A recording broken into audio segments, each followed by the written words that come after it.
Hello, everybody. I see you've been sharing. Thank you very much for that. Please continue sharing. I appreciate it. Well, this one, of course, is about the movement, the accelerating movement for justice in criminal justice, and especially in policing.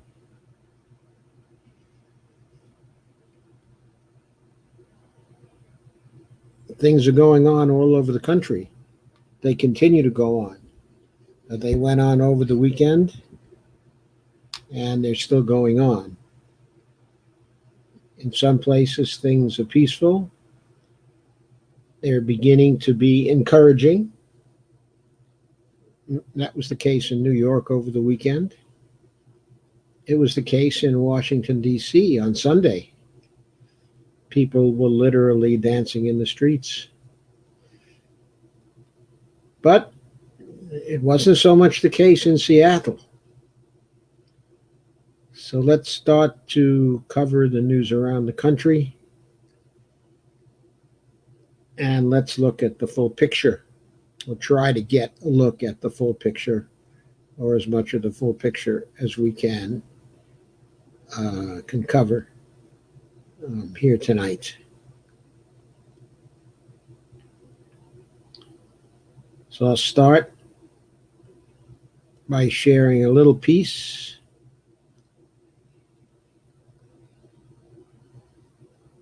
from Daily Kos. Actually, I don't share too many things from Daily Kos.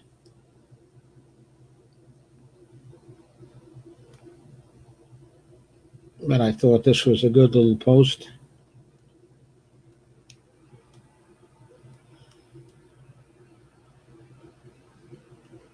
This was actually done a few days ago on June 3rd, but still very apropos, by Mark Sumner on the Daily Kos staff. And the headline is, Donald Trump has surrounded himself with a paramilitary force and stolen the nation's capital. Well, I wouldn't say he's stolen the whole capital, but that's what it looked like it maybe was going to be on June the 3rd.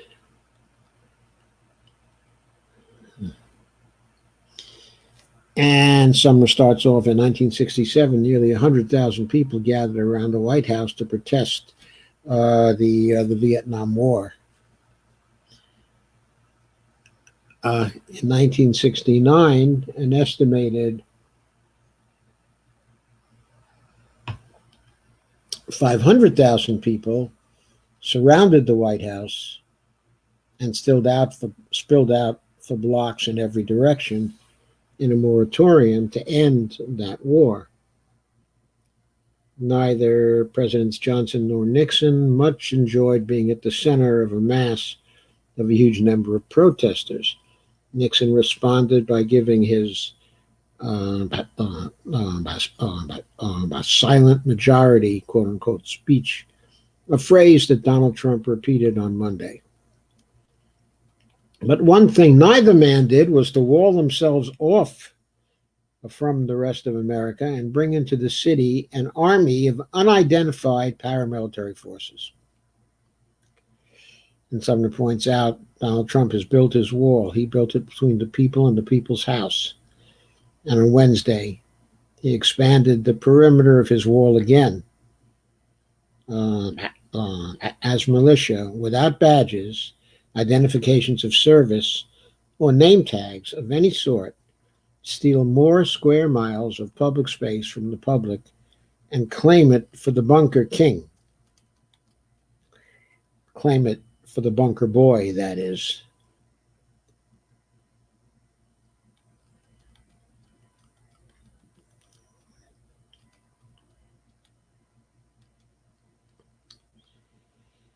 Trump often claims to have done more than any of his predecessors. When it comes to the cause of spreading authoritarianism, no one can seriously doubt the truth of that statement. After stealing Lafayette Square from the people and surrounding the White House with a brand new 8-foot high wall, A pole vaulter could easily get over that. Trump on Wednesday had his nameless, badgeless goons push back the line another half block in all directions. Trump is not just denying the people their right to petition for grievances at the White House. He is absconded with parks, streets, and private businesses to create his expanded bunker. And he's peopled his bunker with a mercenary force of people who refuse to provide any information on their identity, the source of their authority, or their supervisors. And I have to admit that I have suspected and wondered whether these armed forces were not from She, the mercenary group headed up by Eric Prince, who was Betsy DeVos's brother. Lawless, unidentified forces are holding the nation's capital hostage to the whim of Donald Trump, with Trump sallying forth surrounded by hundreds of these unnamed forces who feel free to assault and drive away peaceful people in his path. He points out that Americans have been pushed away from a public park. Priests have been driven from their church. The Lincoln Memorial has been occupied by an armored company that appears to have no master but Trump. These people are not the Park Service. They're not the regular military.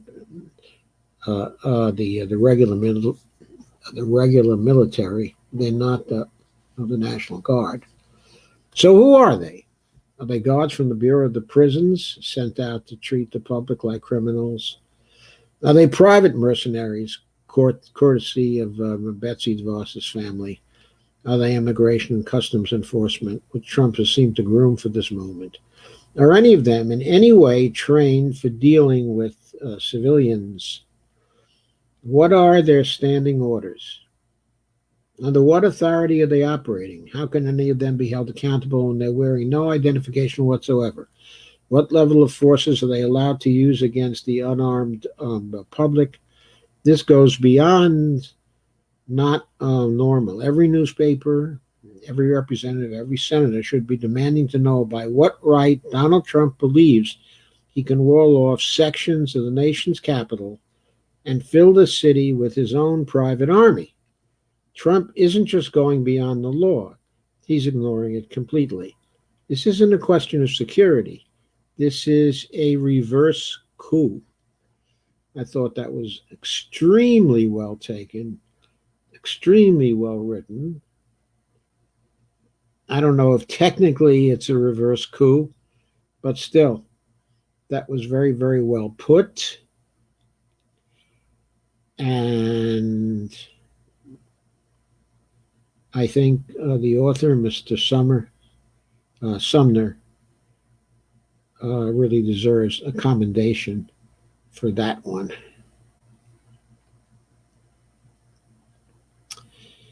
So moving on to another commendation. This one for Caitlin Johnstone. Picked this up, on Medium on June 6th. Again, very relevant to what is going on.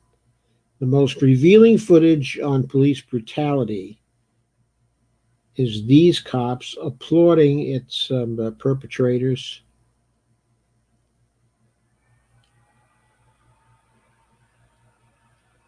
And this is in Erie County.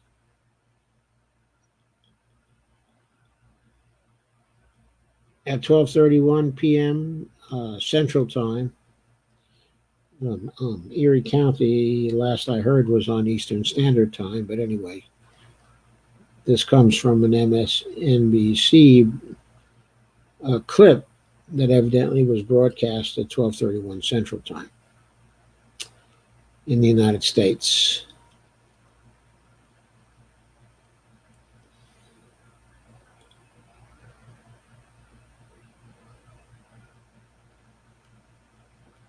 This is not a police brutality video in itself.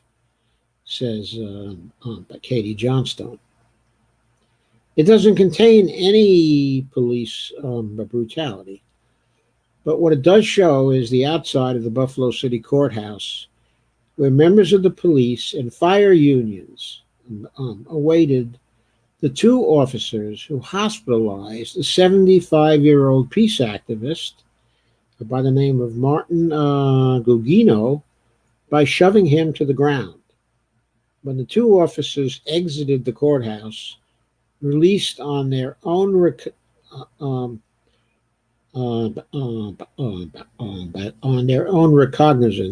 and were met with applause from the crowd. Quote, two police officers were charged with felony assault during a protest in Buffalo, and they were applauded by their colleagues as they left the courthouse, unquote. MSNBC reports as its footage shows a large gathering clapping and whistling enthusiastically. The Buffalo police officers were applauded by their colleagues as they leave the courthouse. Kay rightly says, this right here is a sign of a culture that cannot be redeemed. It's a police culture which makes no secret of the fact that cops as a collective will consistently support the most self-evidently unjustifiable acts of brutality committed by their own. Now, the video emerges after 57 Buffalo police resigned from their department's emergency response team. Just the team, not from the department itself. In other words, they gave up no pay. In protest of the suspension of the two officers who'd been recorded assaulting an old man without the slightest provocation. It emerges after the Buffalo Police Department was caught lying that Gugino had, quote, tripped and fell, unquote, before footage surfaced showing that he was shoved hard and smashing his skull on the pavement. Now, I've reviewed that video a few times. What I saw was Gugino marching up to two officers who were in the front line and who were advancing. And he appeared to be starting to talk to the two officers. When the third officer came from in back of the line of officers that contained the two officers that he approached, went between the two officers and shoved Gugino hard so that he lost his balance, he fell, hit his head on the pavement, and quickly began to bleed from his ear and was evidently unconscious at the time. One of the original two officers that was approached by Gugino started to move towards Gugino as if to help him. But this third officer, who had come up and seemed to be more a commander of the other two, shoved the officer who looked like he was about to help the fallen civilian and kind of shooed him away, pushing him towards continuing the advance of the line, and then joined them continuing the advance himself, leaving Gugino lying on the ground to await some sort of aid from someone who might be kind enough to call for medical care to help him out. So that's what I saw.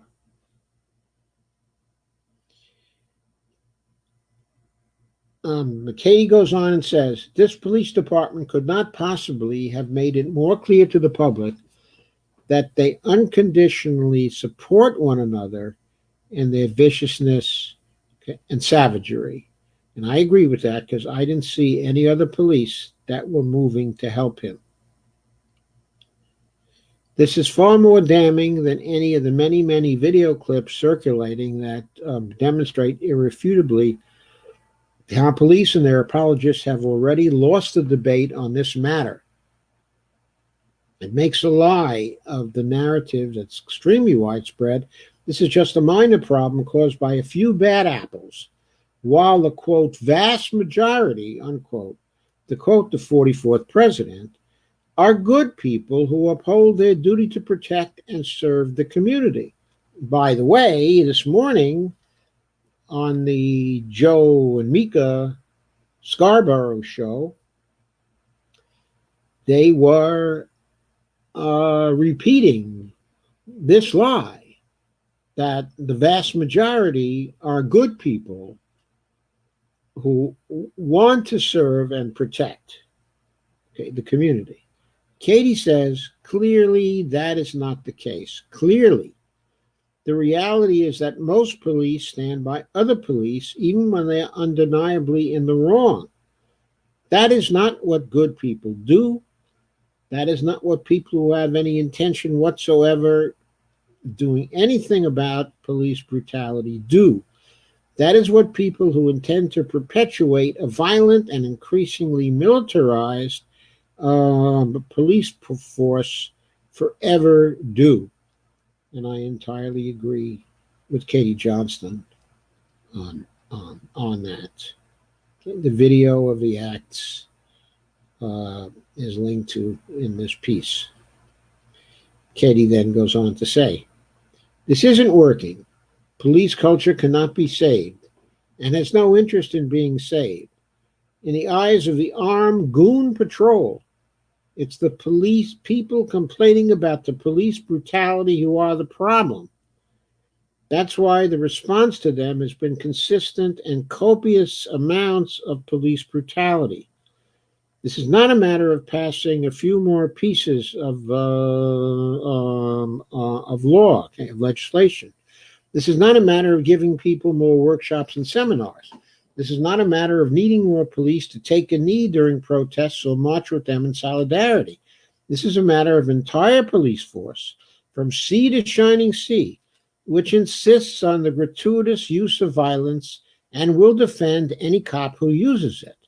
The problem, as we've discussed previously, is that those in power have no intention of ever departing with the violent goon patrol, which gives them the ability to brutalize the public if they, that is the public, gets out of line.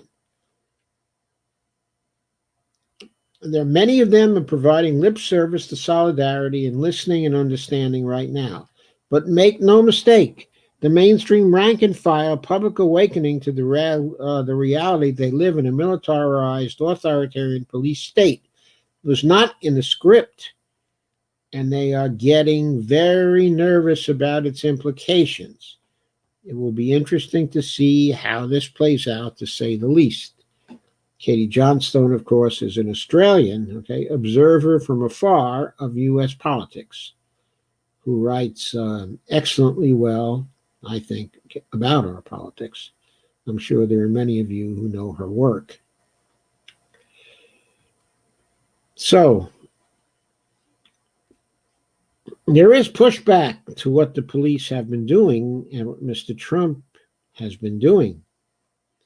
There was pushback from the mayor of Washington, D.C. on Sunday by designating the area as you move away from Lafayette Square as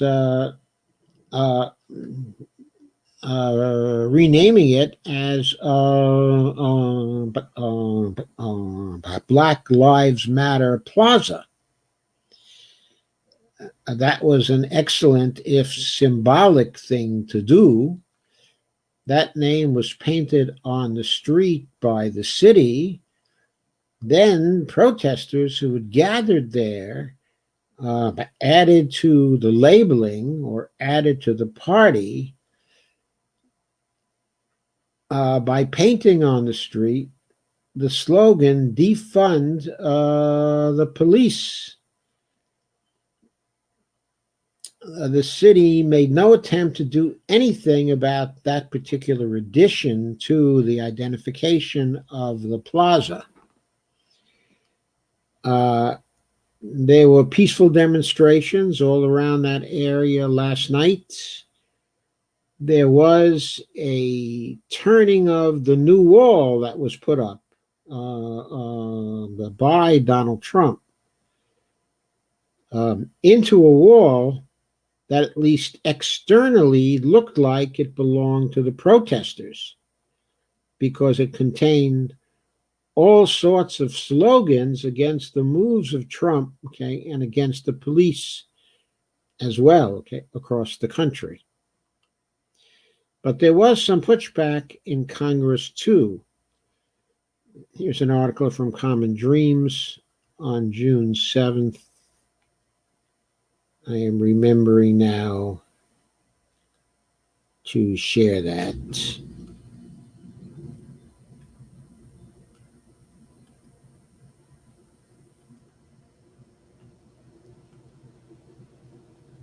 This piece was written by Jake Johnson, and the headline is Gross Abuse of Authority, quote unquote. AOC and Presley join probe into Trump use of predator drones to surveil protesters. Yes, there were predator drones that were used on Monday night of last week to surveil the protesters. And the article points out, okay, that Democrats on the House Oversight Committee, including Representatives Alexandria Ocasio-Cortez and Ayanna Pressley, are investigating the Trump administration's potentially illegal use of predator drones and unidentified law enforcement officers to surveil the nationwide protests over the police killing of George Floyd, calling both tactics a gross abuse of authority. I gather the drones are being used across the country to surveil protests. In a letter to Acting Homeland Security Secretary Chad Wolf on Friday, the lawmakers demanded that the administration hand over all documents related to Customs and Border Protection's May 29th deployment of a drone, commonly known as a Predator B, to spy on demonstrators in the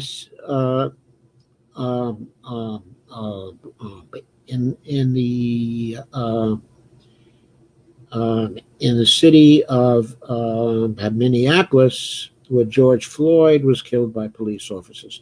The drone that was flown on May 29, 2020, was reportedly also flown far outside the bounds of CBP's jurisdiction, the letter states. And quote again from the letter, quote, federal law authorizes CBP to conduct its missions within a reasonable distance, not to exceed more than 100 air miles inland from an external boundary of the United States.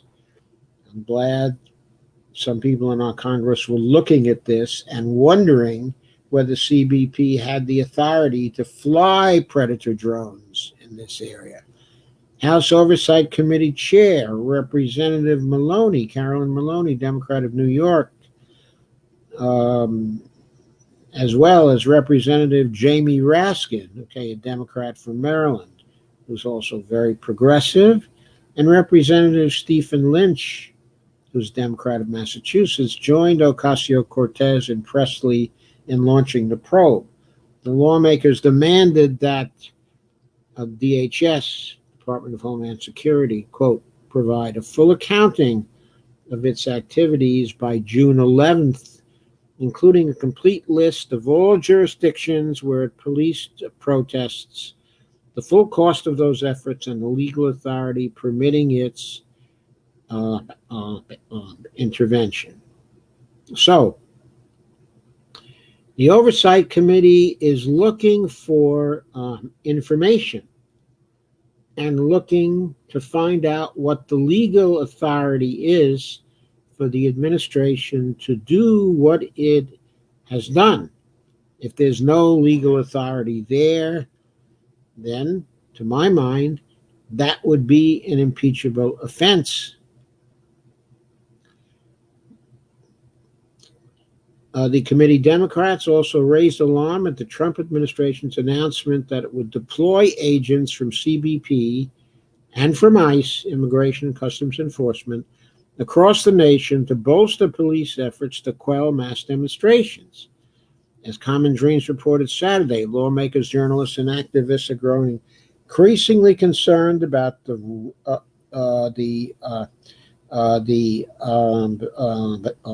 very rapid proliferation of unidentified law enforcement agents in D.C. and elsewhere, with one senator describing them as, quote, American secret police, unquote. News of the deployment of ICE and CPB agents, the Oversight Committee lawmaker said, is, quote, particularly alarming that for almost a year the committee has been investigating racist, sexist, and xenophobic comments made by CBP employees in secret Facebook groups, unquote. Quote, CBP has been obstructing the committee's investigation, and CBP employees who made inappropriate and threatening comments may still be on the job and deployed to silence protesters exercising their constitutional rights. This administration has undermined the First Amendment freedoms of Americans of all races who were rightfully protesting George Floyd's killing, unquote.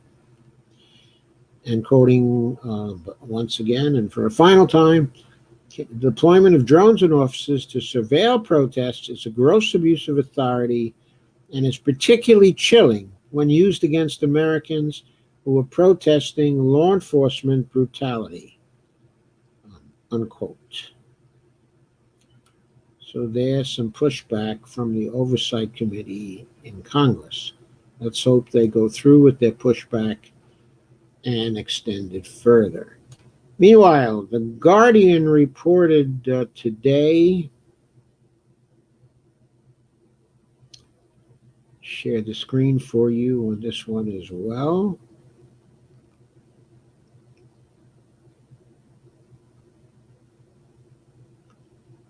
Reported some more pushback from Democrats in Congress. They unveiled an ambitious plan for police reform. This is a first step. And this one was written by Daniel Strauss in Washington and the agencies. And there is a moment of silence video, or a picture from a moment of silence video. That was in the, where was this? It was in the House. The moment of silence actually lasted for close to 9 minutes. The amount of time that Derek Chauvin had his knee on the throat of George Floyd, okay, in Minneapolis. And you see in this clip, from the photo there, okay, is Nancy Pelosi in front with Clyburn, also James Clyburn in the front, okay, as well. I'm not sure who was in the back, okay, exactly looking on. I'm sure it's in the clip. Which, okay, I'm not going to play, but that was their tribute to George Floyd. They took a knee for nearly 9 minutes. And then they unveiled a sweeping new set of proposals aimed at reforming police and transforming law enforcement across the country. This act is called the Justice in Policing Act of 2020. And it comes during ongoing mass protests across the country. We'll get to some more of those protests in a little while, in response to the death of George Floyd while under police custody, and is the most ambitious change to law enforcement sought by Congress in years. We cannot settle for anything less than transformative structural change, said the House Speaker,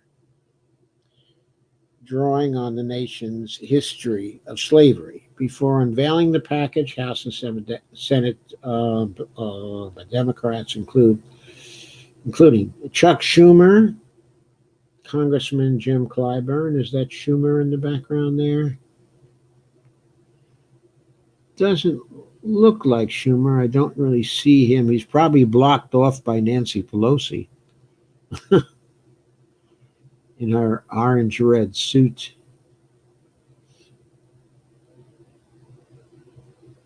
Congresswoman Lisa Blunt, Rochester, Senator Kamala Harris,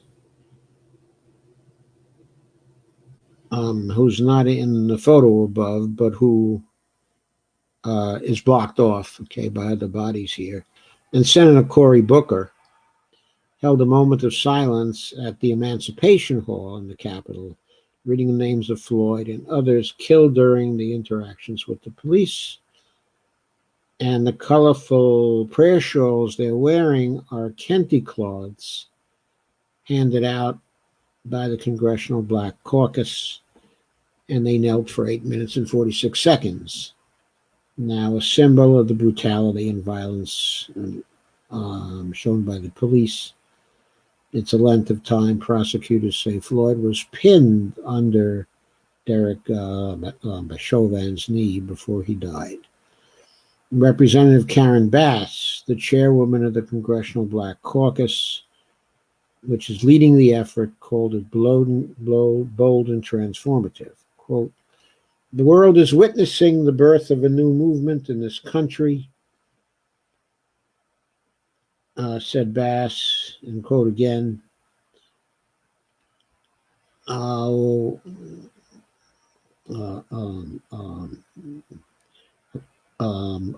if you have a profession where you have the power to kill people, it should be a profession where you have highly trained officers that are accountable to the public, unquote, she added. The law would ban chokeholds by police, including the one used for Floyd, would set up a national database for tracking misconduct by the police, and would bar types of no-knock warrants, according to an early draft. That last is probably a reference to what happened to Ms. Taylor in Louisville, where the police broke into her home, and her boyfriend thought they were burglars and grabbed his gun and began to shoot at them. And whereupon they promptly replied by shooting at the bed, which contained Taylor, and they delivered 6 shots, instantly killing her while she was asleep. And so Breonna Taylor became one of the many people whose names we say when we talk about the atrocities committed by police across the whole country. The bill also aims to make it easier to pursue legal damages when police violate civil rights, to stop the racial profiling that goes on and the racial bias in policing, and to limit the transfer of military hardware to police forces.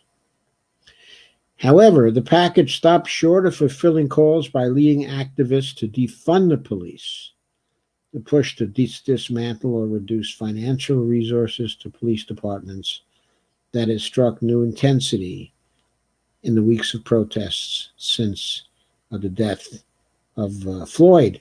In Minnesota on Sunday, Minneapolis City Council members voted to disband the police force there and rethink how it handles emergency response, with a focus on community and social services.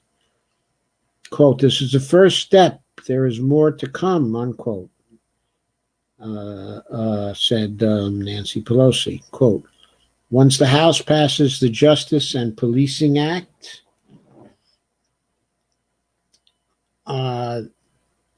then hopefully Senator McConnell will take it up. During the Congress, the president must not stand in the way of justice. The Congress and the country will not relent until this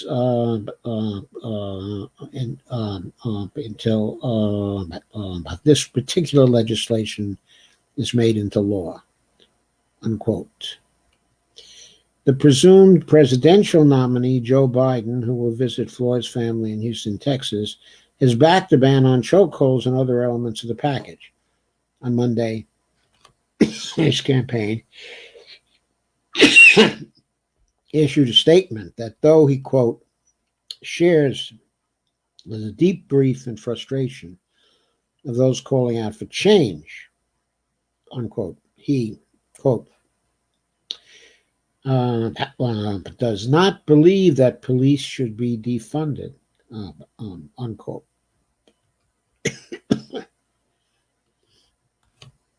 The Guardian notes that the bill's path to becoming law is likely to be precarious. It has to go through the Republican-controlled Senate.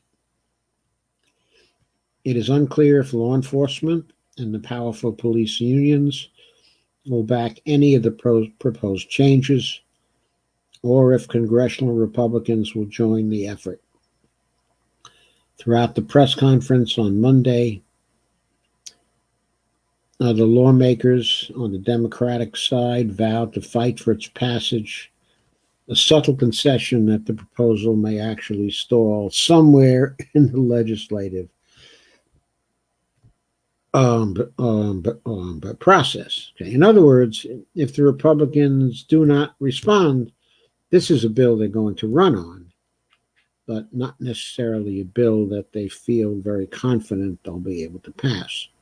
Quote, "This never has been done before at the federal level in the Senate. Democrats are going to fight like hell to make this a reality," Chuck Schumer said. Was he saying that they've never fought like hell before to make a bill a reality? I wonder. He added that, quote, "Now we must collectively, all Americans, raise our voices and call on Leader McConnell to put this reform bill on the floor of the Senate before July to be debated and voted on," unquote. A far less controversial bill that will explicitly make lynching a federal crime for the first time in U.S. history stalled just last week. The Emmett Till Anti-Lynching Act is named after the 14-year-old black boy who was tortured and killed in 1955 in Mississippi. I remember. Whose death helped spark the civil rights movement of the 1960s. It did. Though the bill passed overwhelmingly in the Democrat-dominated House of Representatives earlier this year, one Republican senator has succeeded in blocking its path, specifically Rand Paul. Republicans responded to the bill by arguing it was a move to effectively defund police everywhere. But the National Republican Senatorial Committee and the National Republican Congressional Committee both sent out statements saying Democrats want to defund the police departments. So there's the Republicans, their sense of the political, they probably correctly has occurred to them that most people in the United States don't want to go as far as to defund police departments. What once lived on the liberal fringe has now broken through in a serious way, said the National Republican Senatorial Committee Communications Director Jesse Hunt.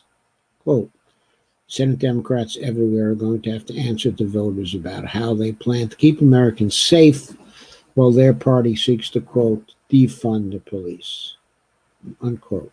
So now you see the lines of the counterattack from the Republicans. Brad Parscale, Donald Trump's campaign manager, waiting on Twitter claiming Democrats like Joe Biden want to defund the police. Then they call Americans privileged for worrying about safety.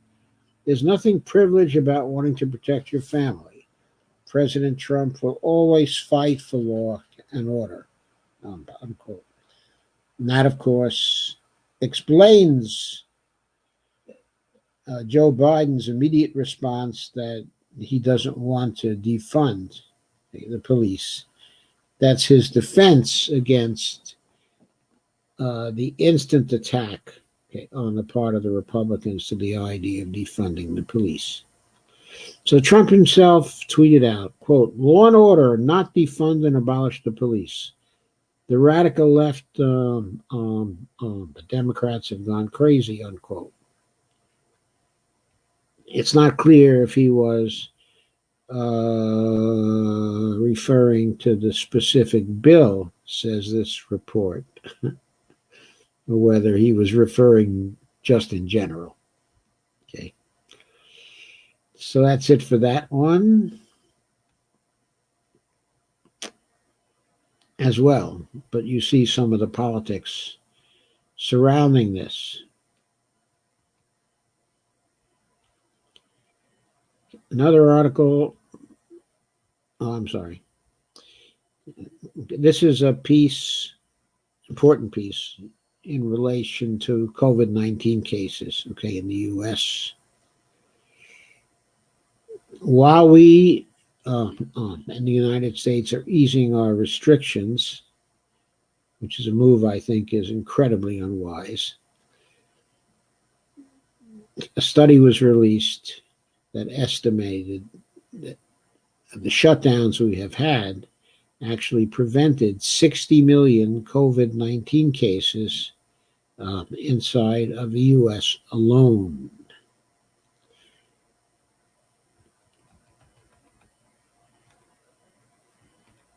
And this was written by Jessica Corbett.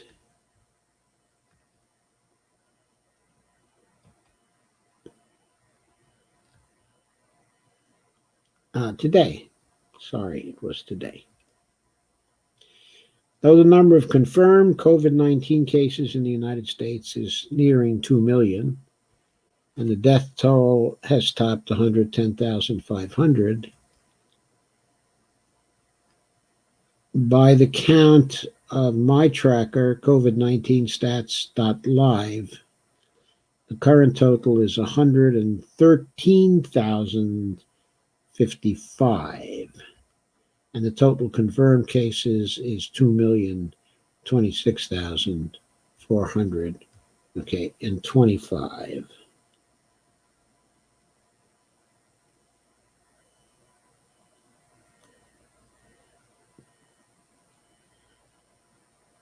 And the case fatality rates, however, have slowed over the last day. Just about 600 now. Just about 600 or so fatalities today. But anyway, going back to the Common Dreams article, let me share that one, by the way.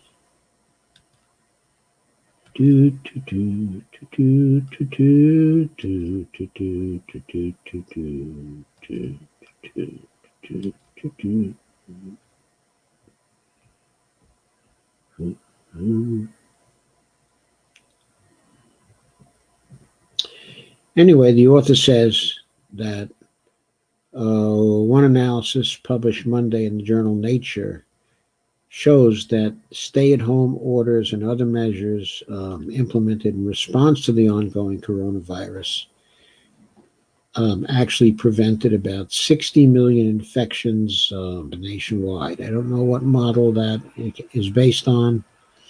The last several months, quote, have been extraordinarily difficult, but through our individual sacrifices, people everywhere have each contributed to one of humanity's greatest collective achievements. Lead author Solomon Shang said in a statement on Monday, "I don't think any human endeavor has ever saved so many lives in such a short period of time. Since mid-March, millions of people in the United States have lost their jobs, and for many, that has also meant losing their health insurance in the midst of a pandemic."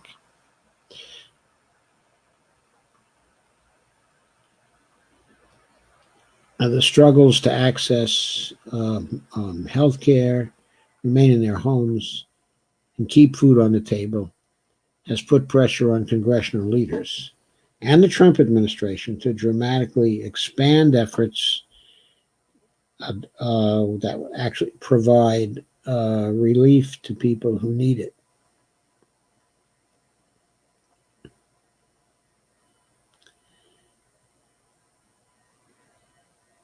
And there's a tweet which was by Naomi Oreskes saying, "In case you're thinking the shutdown was not actually necessary," and then she links to an article from the Washington Post, which reports on the study and the estimate that it prevented 60 million coronavirus infections in the United States. Not the study, of course, but the shutdown.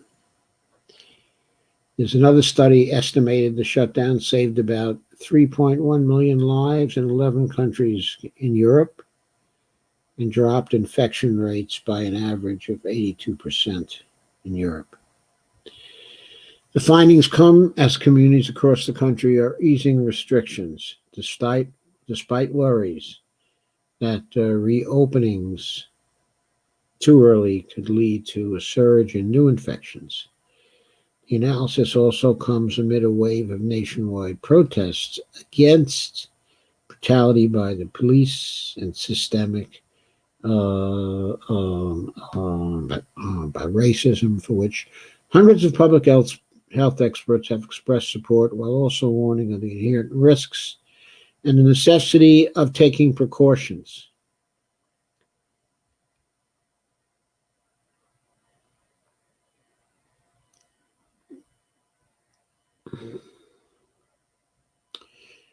Researchers examined containment efforts in the U.S., South Korea, Italy, Iran, France, and China, where the virus first emerged last year, and found that across all 6 nations, 1,717 travel restrictions, business and school closures, and other policies most probably prevented roughly 530 million COVID-19 infections, almost 500 million infections.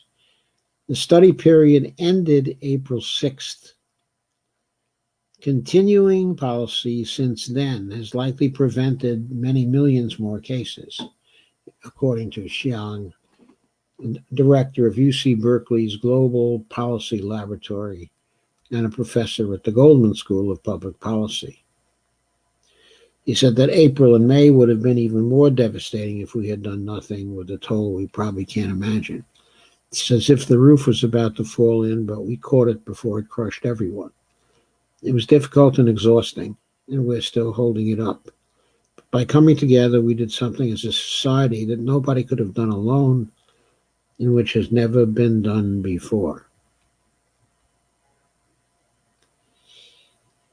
The UC Berkeley statement explained that the study did not estimate how many lives might have been saved by the policies, because with so many infections, fatality rates would be much higher than anything observed to date. Infectious disease expert Dr. Dina Grayson added a similar note after responding to the new study on Twitter Monday with an estimate of the number of deaths that were prevented based on the current fatality rate. Dina Grayson said, "Note, I calculated the 270,000 American lives saved by assuming the same case fatality rate as now. Without the lockdowns, the case fatality rate likely would have been higher as hospitals and intensive care units became overwhelmed. More lives could have been saved if we'd locked down sooner." And the tweets from Dina Grayson are there. Now, Dr. Dina Grayson has the same name as the Dr. Dina Grayson who ran for Congress, I believe, I forget if it was in 2016 or 2018. She's the wife of Alan Grayson, a former congressman who ran for the Senate, in Florida in that same year. And Dr. Dina Grayson was attempting to take over his House seat. They both, are Democrats. And Alan Grayson was a progressive Democrat in the House, for a number of years, who self-identified as a progressive and who became famous for some of the speeches he made on the floor, of Congress. In particular, his speech about the health plan, of the Republican Party, which he was quoted as saying was, here's the health plan of the Republicans, but don't get sick. But if you do, then please die quickly.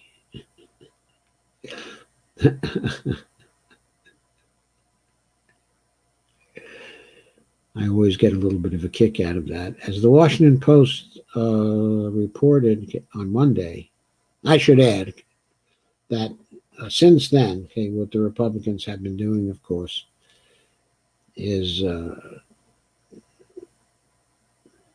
just oppose any constructive piece of healthcare legislation that has come into the Congress and repeatedly try to repeal the terribly inadequate Affordable Care Act and replace it with something that's even worse.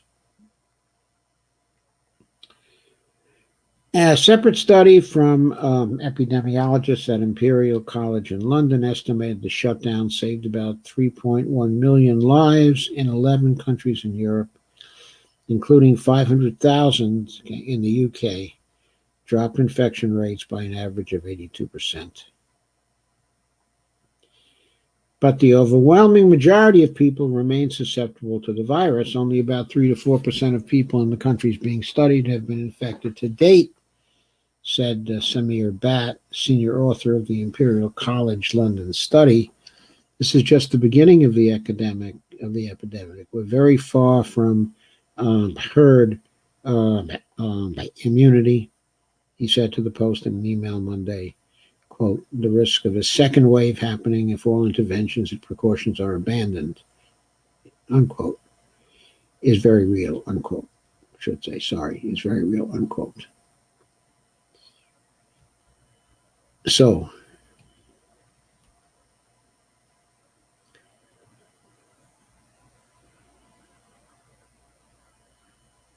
here's another article on the new legislation by the Democrats, which they are pushing. It's from Common Dreams. I'll share this one too.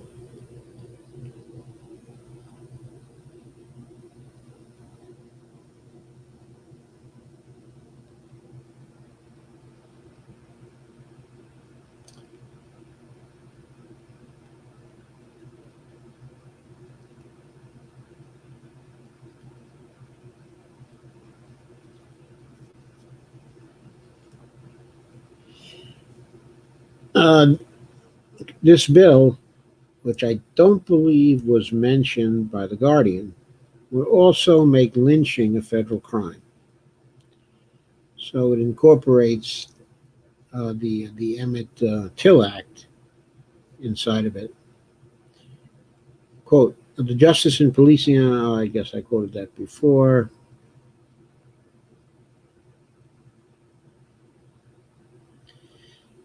The new measure is led by Karen Bass, along with Senators Cory Booker, Kamala Harris, and Jerry Nadler, chair of the Judiciary Committee in the House,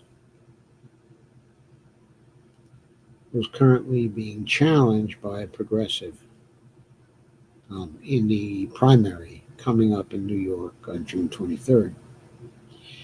It is supported thus far by 166 representatives and 35 senators, as well as civil rights organizations, including the Lawyers Committee for Civil Rights Under Law, the NAACP, and the Urban League, and the Black Caucus tweets, "Time for change is now.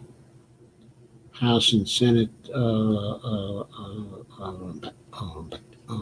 Democrats have been working tirelessly to develop bold, historic legislation to hold police accountable, to end police brutality, to improve transparency, to enact structural changes, and protect our communities." That's the list of slogans describing the bill. And Representative Pramila Jayapal, one of the co-sponsors of the House version of the Justice in Policing Act of 2020, called the legislation, quote, "a bold step towards justice and accountability," unquote, that arise as a result of, quote, "those rising up and speaking out, marching and protesting, demanding accountability, and fighting for justice." And there's a bullet point list of things that are in the package there. Prohibits federal, state, and local law enforcement from racial, religious, and discriminatory profiling, and mandates training on racial, religious, and discriminatory profiling for all law enforcement, bans chokeholds, carotid artery holds, and no-knock warrants at the federal level, and limits the transfer of military-grade equipment to state and local law enforcement, mandates the use of dashboard cameras and body cameras for federal officers, and requires state and local law enforcement to use existing federal funds to ensure the use of police body cameras. I personally think that the way that should be done is to mandate that the police wear their body cameras when they're leaving the precinct, and wire the body cameras up in such a way, that if the police do anything to attempt to disable them, it automatically delivers an electric shock to the body of the police sufficient to incapacitate them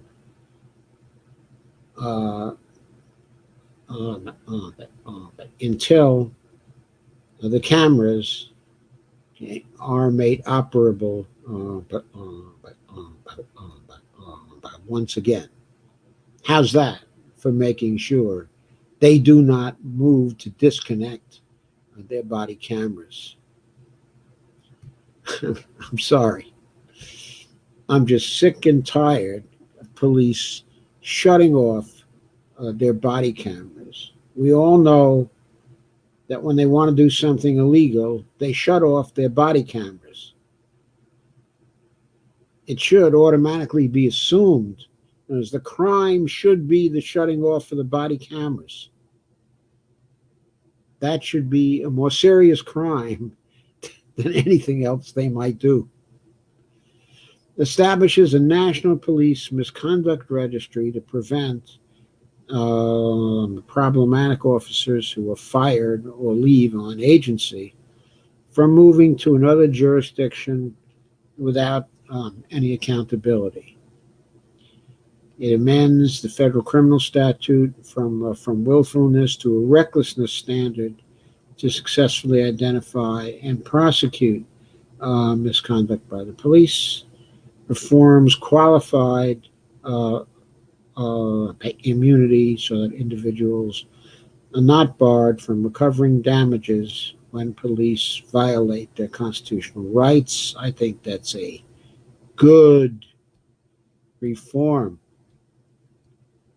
They should also write in, okay, that if police are found guilty of violating the constitutional rights of anybody, anywhere, then they should be liable for revocation of their pensions. I think that would put a quick stop to any violation of constitutional rights. Um, Going on, establishes public safety innovation grants for community-based organizations to create local commissions and task forces to help communities to reimagine and develop concrete, just, and equitable public safety approaches. Creates law enforcement development and training programs, okay, to develop best practices, and requires creation of law enforcement accreditation standard recommendations based on President Obama's task force on 21st century policing. Requires state and local law enforcement agencies to report use of force data disaggregated by race, sex, disability, religion, age. Improves the use of pattern and practice investigations at the federal level by granting the Department of Justice Civil Rights Division subpoena power, and creates a grant program for state attorneys general, okay, to develop authority to conduct independent investigations into problematic police departments. I guess the authority for state attorney generals is very important in case we get another Department of Justice run by somebody else like Bill Barr.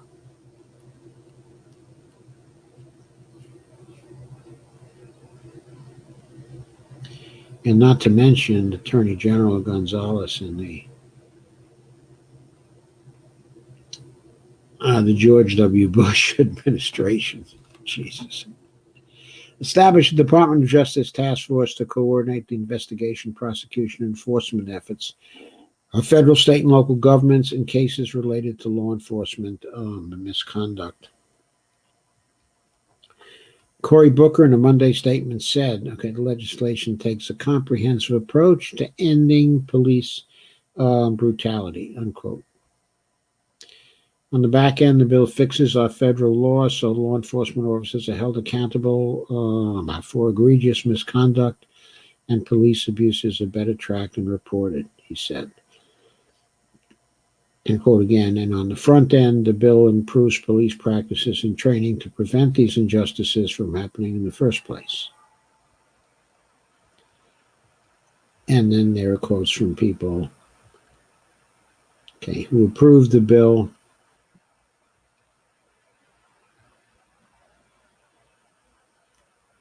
The article points out the Justice in Policing Act does not address a key demand of protesters, namely to defund the police.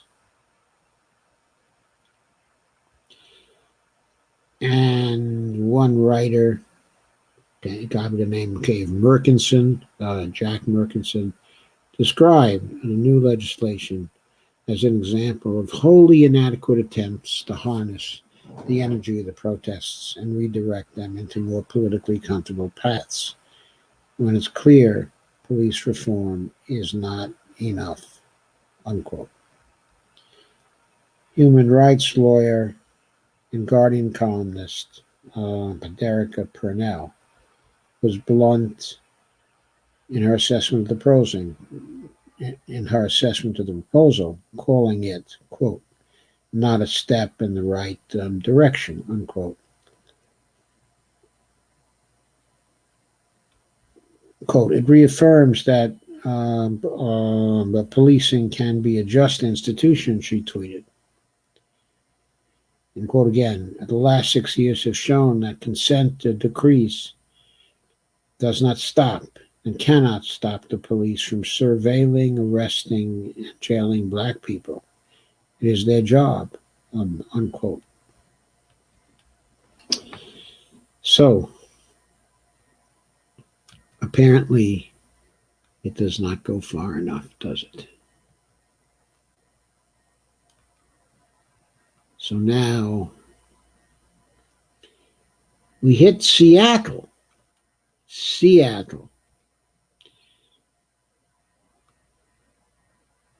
On June 8th, 2020,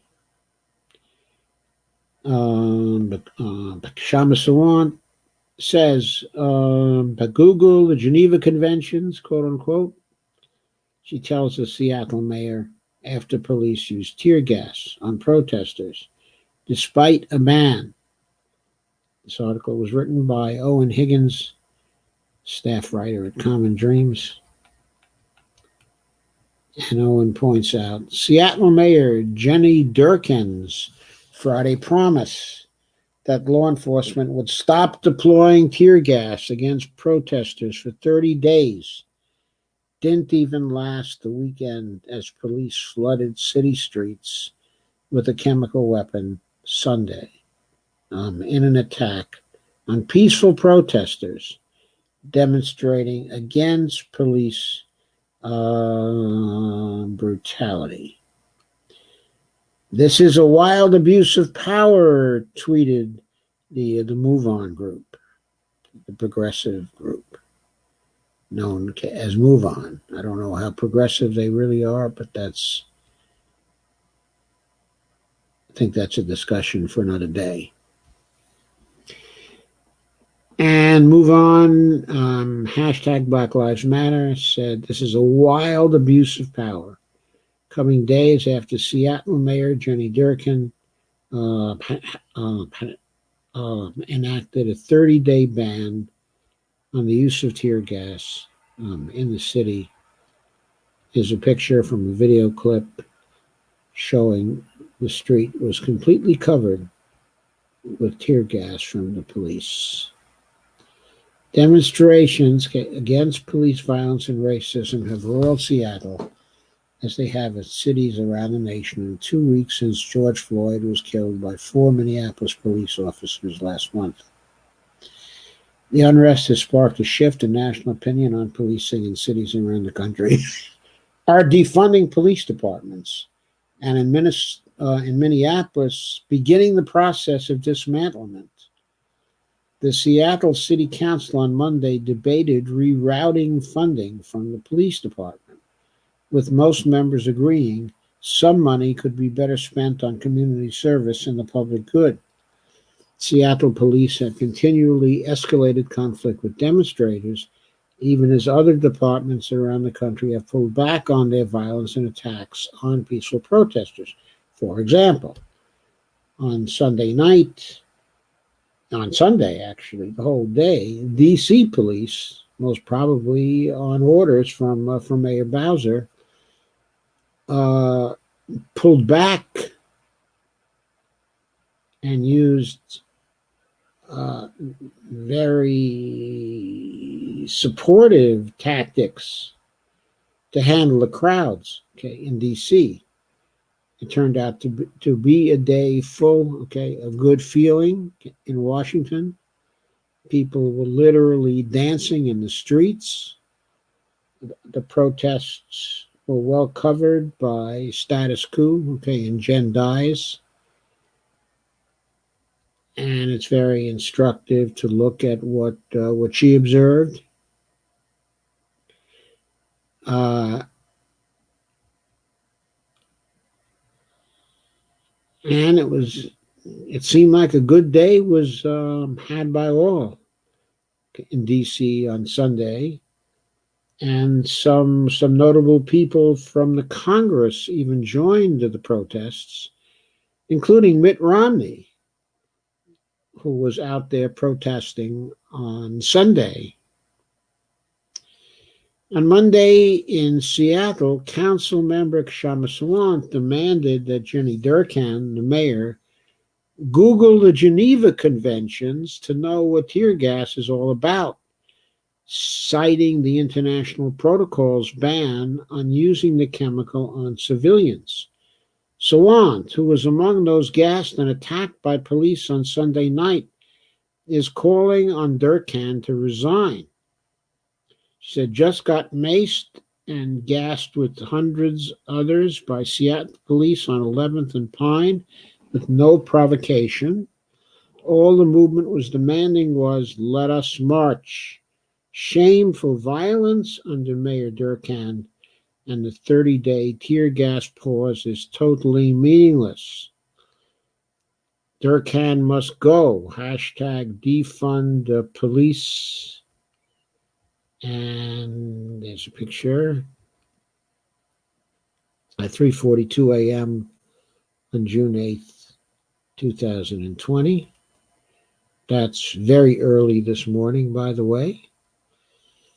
Council member Lisa Herbold added that Durkan's order included language allowing Police Chief Carmen Best to override the ban, but rendering it effectively powerless. And there's this tweet from Jerry Iannelli, who said, Seattle police are banned from using tear gas unless the Seattle police disagree. Erica Barnett tweeted, the 30-day ban on tear gas, Herbold points out, had an exemption saying that the police chief, Carmen Best, can order it, which he says is apparently what happened last night.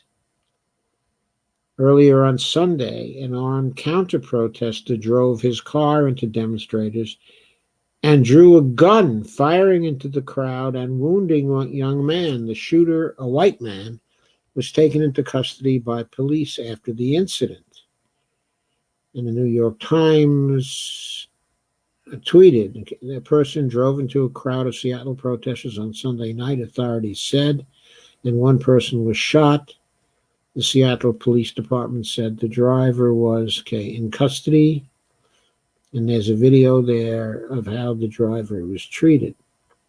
The calm behavior of the police officers as they arrested the shooter was not lost on progressive activist Jordan Ewell, who has compiled a number of videos of footage from across the country of police abuse of protesters. Spent all week looking at footage of cops beating the shit out of protesters and spraying them with pepper spray for protesting. Here's how Seattle police responded to a guy who drove his car into a crowd of protesters and ran into the crowd but with a gun.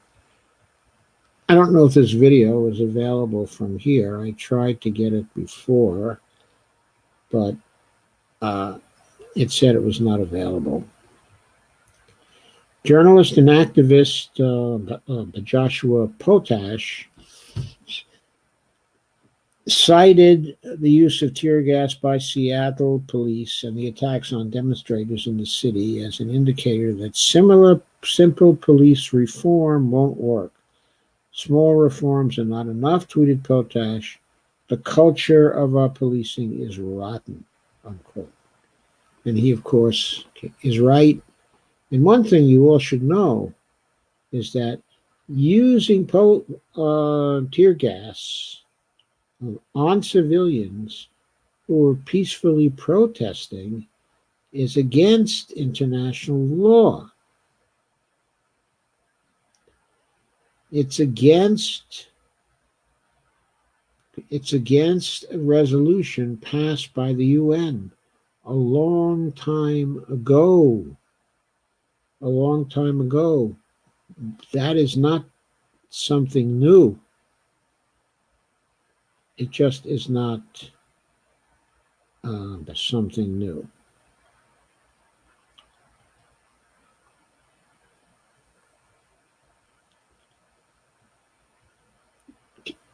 So policing in the United States does something every day which is contrary to international law and treaties that we have signed.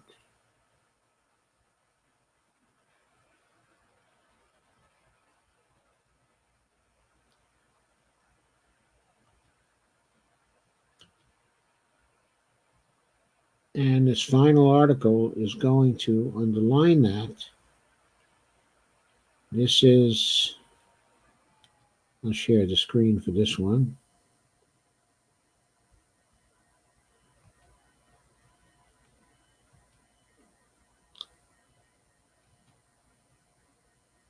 The families of George Floyd, Michael Brown, also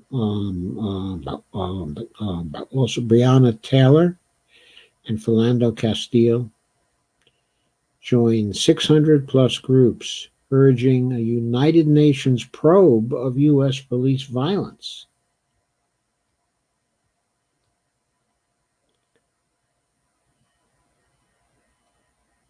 And the families of these victims of police violence joined with over 600 rights groups on Monday to demand a UN probe. I'm not going to go through the family names, of people. I just want to point out that the families want the peoples of the world and the leaders, of the UN to see the video of George Floyd. And as his sister, the Philanice of Floyd, I think that's his sister, maybe it's his mother.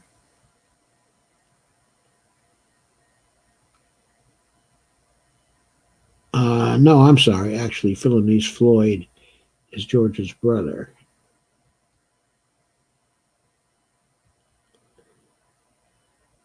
I want people across the world and leaders in the UN to see the video of my brother George Floyd, to listen to his cry for help. And I want them to answer his cry.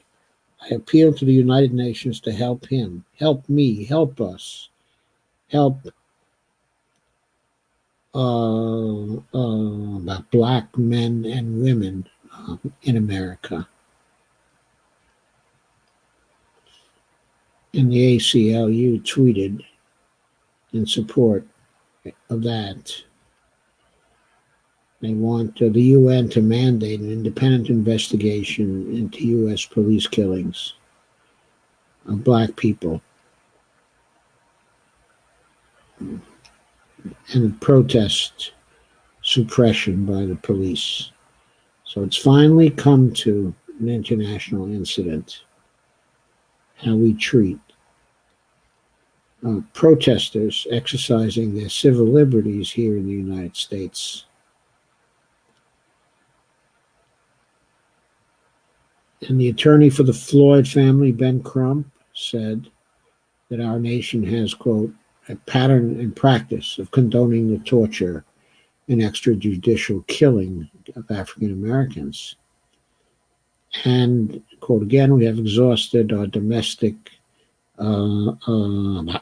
legal remedies on prior countless occasions to no avail. And quote again from Crunk. Now, even though the murder of Black people is consistently captured on camera, we have yet to capture the minds and hearts of legislators and jurors, and we have yet to capture the justice and equality promised in our Constitution and inherent in our human rights. Unquote. And later on in the article, as Common Dreams has reported, law enforcement across the country has responded with widespread violence to the mass demonstrations, demanding that the communities defund the police and reinvest in community-led public safety. Peaceful protesters and reporters have endured tear gas and rubber bullets and physical attacks by officers. Tear gas is a chemical weapon. It should be outlawed. Its use in international law is actually forbidden.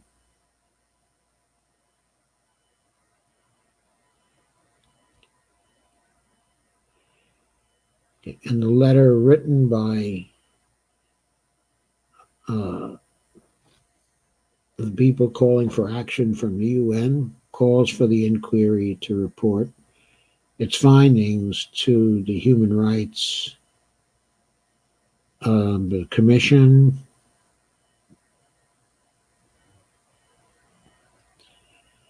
and the HRC, and include some recommendations on how to ensure that the United States upholds its human rights obligations, including in the context of the policing protests, in assemblies. In other words, we cannot trust our police and our Congress, and our judiciary to uphold the human rights obligations of the United States any longer. And so the letter is calling on the United Nations, the HRC, to address the responsibility of the United States to end impunity for police violence and other serious human rights violations through appropriate disciplinary actions, prosecutions, and fair trials.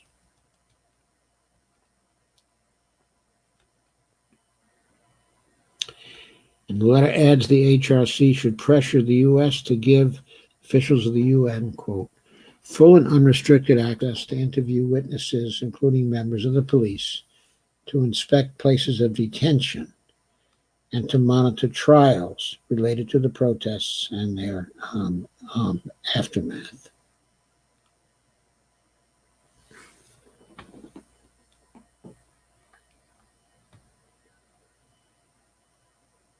And here's a quote from Salma Hankins of the U.S. Human Rights Network.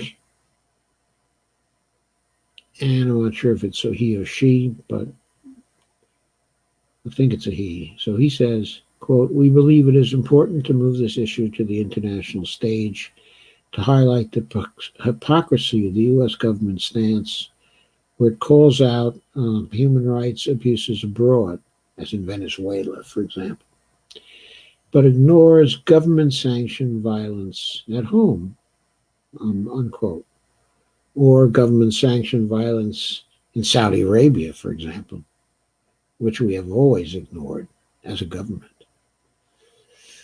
In addition to expressing concern about how law enforcement has responded to the protests, the signatories also note with particular concern the deployment of at least 62,000 National Guard soldiers in 24 states, the encouragement of the use of violence and mass arrests by President Donald Trump on social media, and his labeling of the protesters as terrorists.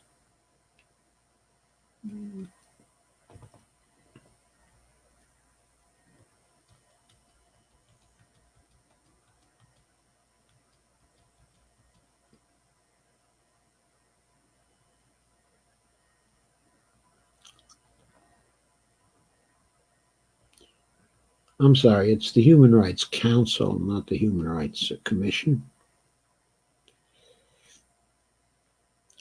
And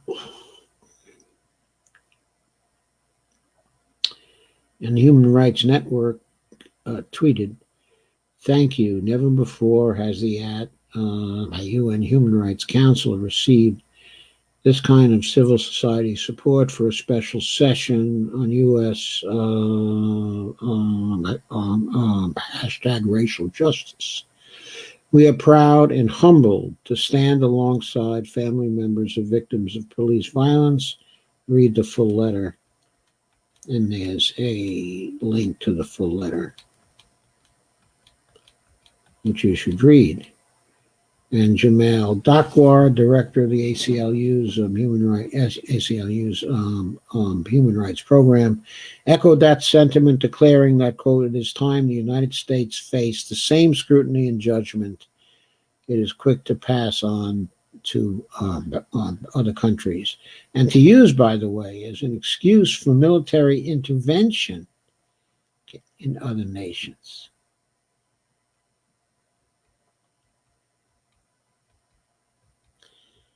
And there's more from the ACLU. The letter comes after UN High Commissioner for Human Rights, Michelle Bachelet, said last week that the voices calling for an end to the killings of unarmed Americans, specifically Black Americans, and police violence, and the, quote, "endemic and structural racism that blights the U.S. society need to be heard," unquote. She also condemned violence against protesters and journalists and called for, quote, "a profound examination of a wide range of issues, including socioeconomic factors and deep-seated discrimination." I have to add here that Bachelet does not come to this with clean hands herself, because when it came to the displacing, okay, of Evo, when it came to displacing, okay, of Evo Morales, during the Bolivian coup in 2019, and calls for the Organization of American States, okay, and the UN to look into the situation there and to look into the coup. She was nowhere to be seen when it came to the atrocities that were being carried out against the indigenous people in Bolivia by the basically fascist people who took over the Bolivian government through the coup, and who proceeded to use extreme violence against the indigenous people, supporting the lawful president, Evo Morales. So I just have to point out here that hypocrisy is not restricted to the United States government, okay, and its leaders by any stretch, okay, of the imagination. This is in no way is meant to justify what we do. But not at all. So, okay, to summarize the night, or to summarize the live stream, okay, I want to say that the movement is continuing. The violence by the police is continuing, but not in all places. In certain places, things are getting better. My impression is that in Auckland, they're not getting better. In Los Angeles, I think they have been getting better. I think in places like Chicago, things have been getting better. Certainly in Minneapolis, things have been getting better. Things have been getting better in Washington, D.C. Now that Trump seems to have backed off his attempted interference in D.C. affairs. Not his attempted interference, his actual interference. Because it certainly is an interference in D.C. affairs to seize property that was viewed as inside of the city, okay, of D.C., and to widen the perimeter around the White House, a very dubious and illegal act, which, as I pointed out, is currently being questioned and investigated by the Oversight Committee of the House.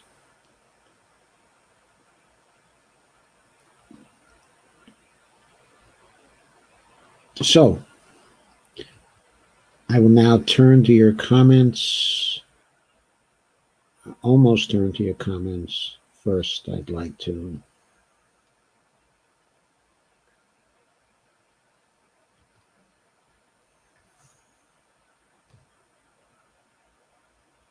exhibit my YouTube channel and my Patreon link, which is at patreon.com, Joe_Firestone.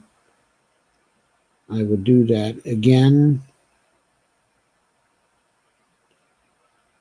I noticed that attendance tonight has been remarkably light. I'm not sure exactly why. I would appreciate it if you would let me know. Thank you. And I will turn to your comments now.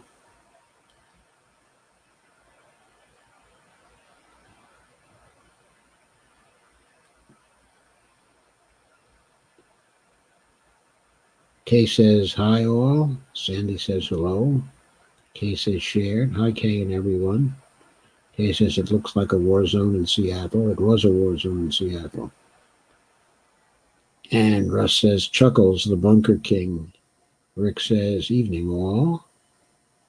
And Kay says, that area has always been a very hot spot, okay, in New York. Yes. Steve Day says, here, hi. Sandy says, I'm a Buffalonian.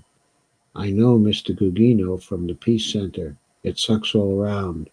My kid still lives in the city and didn't go downtown because she knew this shit would happen. City of Buffalo has been proud of their militaristic shit started in 2005 when they were privy to purchasing military equipment. The young punky police officer raised on violent video games and live in an ugly culture. Sad because Buffalo is awesome. Well, Bonnie comes from Buffalo also, Sandy. And she was born and grew up there. Okay, and I met her there, and we married there in 1966. I met her at the end of 1965. And we lived there happily in 1970 until 1971, when it came time to move on to greener pastures, as they say. So we briefly went to Boston to do some research, and then we went to Binghamton, to SUNY, okay, Binghamton, where we lived for 4 years before we came down here to D.C. But we remember Buffalo rather fondly. At the time, it was a nice place to live. And there was definitely pretty good culture there. You know, it was a pretty good cultural city. The cooking was great, and we loved that. Bonnie's family was there, and my brother was there at the time, okay, as well. For a while, we even lived next door to my brother, which was interesting, to say the least. Anyway, we enjoyed our time, okay, in Buffalo. But we knew the police had a violent side. Even then, they had a reputation for that. And they had a reputation for being very anti-black at that time. I don't think they were as bad as some of the police departments out, okay, in Michigan, which were really highly racist at that time. especially around the Detroit area. But they were bad. Steve says to serve and protect. And Kay says, Sandra Amy, Buffalo has been red for way longer than that. It is a beautiful small city, though. I've been through many times, in my younger years. I don't think I'd call Buffalo beautiful, but it did have some very lovely parts of it. And as I said, it was a very, very nice place to live.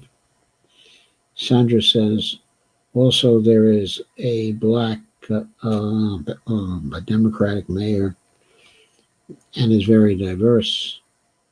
The days of Jimmy Griffith were over, or so I thought. Not sure who Jimmy Griffith is, Sandy. Was he a mayor, Buffalo? But anyway, I'm not surprised to find that this particular police department is pretty tough. Sandy says shared. Thank you, Sandy. Sandy Degg, that is. And Kay says, Sandra Amy, not so much, I guess. Kay says, of course, Biden doesn't support but much of that bill, SMH. Sandy says, fool. Lana says, we need to define what defund means in this conversation. I have read that it means some funds would be diverted for mental health and other services that police should be handling anyway. Doesn't mean completely defunding and dismantling. I think it means different things to different people, Lana, and going to probably mean different things in different local contexts. I think in Minneapolis now, it means dismantling the police department as it stands and building it up again from the ground up. It means doing something like what they did in Camden, in New Jersey, which you may be familiar with. They evidently reconstructed the whole police department there. They got rid of the union, and the reconstruction of the police department supposedly has been a big success. And there's been talk that what Minneapolis will do is follow the model of Camden, New Jersey. Sandy says Donald is a coward. Yes, do tell. Kay says, yes, Lana, Dems need to work on their wording of many things. Barbara says, take their guns, take their tasers, take all the weapons of abuse. Now police, can you do it? Barbara says they can do it in other countries. Why can't we?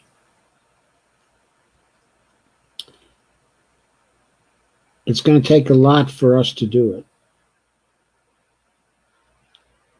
Cultures have to change on all sides. Kay says we let the rednecks have guns of mass destruction in this country. Yeah, we let everybody have those. Barbara says the real men and women will emerge. Defund is the first step. Kay says, I love Grayson. Yeah, so did I. He was a riot. Kay says, my younger daughter Amber went to a protest in Fort Lauderdale, Florida last night. She said, laugh out loud. She told me cops there were very abusive to some. She said she took daisies and threw them at the cops. Laugh out loud. Another chip off the old mom block. Laugh out loud. Barbara says, take away all weapons of abuse now. Simple now. Yes, I think we have to do that now. And Sandy Dick says, good idea. Body shock. Zap. They close down the cameras. They get a body shock. Kay says, tomorrow is my 67th birthday. Happy birthday, Kay. Guess it's not quite your birthday yet, but I'll be able to wish you a happy birthday tomorrow because I'll be on again tomorrow. So that's good. Things in this country have been going steadily downhill my whole adult life, SMH. I got my birthday card from Medicaid here, so I get to fight with them again to make sure I'm poor enough to keep it. Learning to hate my birthday too, SMH. Lana says, I'm just getting familiar with the Camden situation, to be honest. Kay says, I've heard a couple of sides of the Camden story. Well, there was a YouTube today, there was an interview of a policeman who lived through that situation and who came through the other side and joined the new police department, the reconstructed police department. And the impression I was getting from him, I wasn't able to listen to the whole thing or to watch the whole thing, but the impression I was getting from him was that the reconstruction was very successful and solved the problem. Okay, I'm not too familiar with this. I may be quite wrong, but okay, it remains to be seen, I guess. Okay, I think I'm done with comments. Thank you for coming, and I'll see you tomorrow. Have a very good night.